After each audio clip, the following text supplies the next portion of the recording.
Very good morning, dear students. It's me, Danish Hazam, Faculty of Social Science. Dear students, although South Africa and India faced the same difficult circumstances while making constitutions, but their problems were different from each other. South Africa emerged from racial discrimination towards equality and justice, while Indian people emerged from the status of subjects to that of citizens. South Africa stepped towards communal harmony after independence, but India got divided on communal line afterwards. At least 10 lakh people were killed on both sides of India and Pakistan in partition-related violence. Thus, the making of the constitution for a huge and diverse country like India was not an easy affair in that condition. There was a unique problem with India as British had left it to the rulers of princely states to decide whether they wanted to merge with India or Pakistan or remain independent. The merger of these princely states was a Herculean task at the moment when India was keen to draft a constitution for it.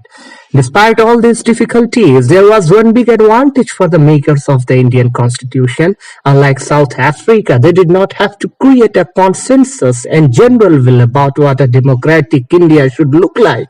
Much of this consensus had evolved and developed during the freedom struggle, as our national movement was not merely a struggle against foreign rule, rather it was also a struggle to rejuvenate our country and to transform our society and politics on democratic lines.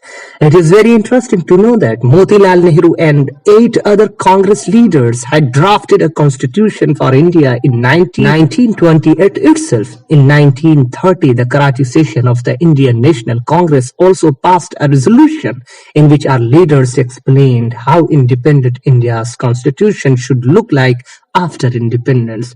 Both these documents were committed to the inclusion of universal adult franchise, right to freedom and equality, and protection of the rights of minorities in the Constitution of independent India. Therefore, it is said that some basic values were accepted by all leaders much before the Constituent Assembly met to deliberate on the Constitution after independence. India was under the rule of British for at least 200 years. During this period, British introduced various democratic ideas and institutions that were very new to Indians. For example, the British introduced voting rights for the first time in India. Idea of election was also evolved by the British in India. In 1937, elections were held for the first time in India for provincial legislatures. That was also a new development in India, although they were not fully implemented and executed, but mere idea of these democratic institutions inspired Indians a lot. So they adopted a variety of things from colonial laws like the Government of India Act 1935.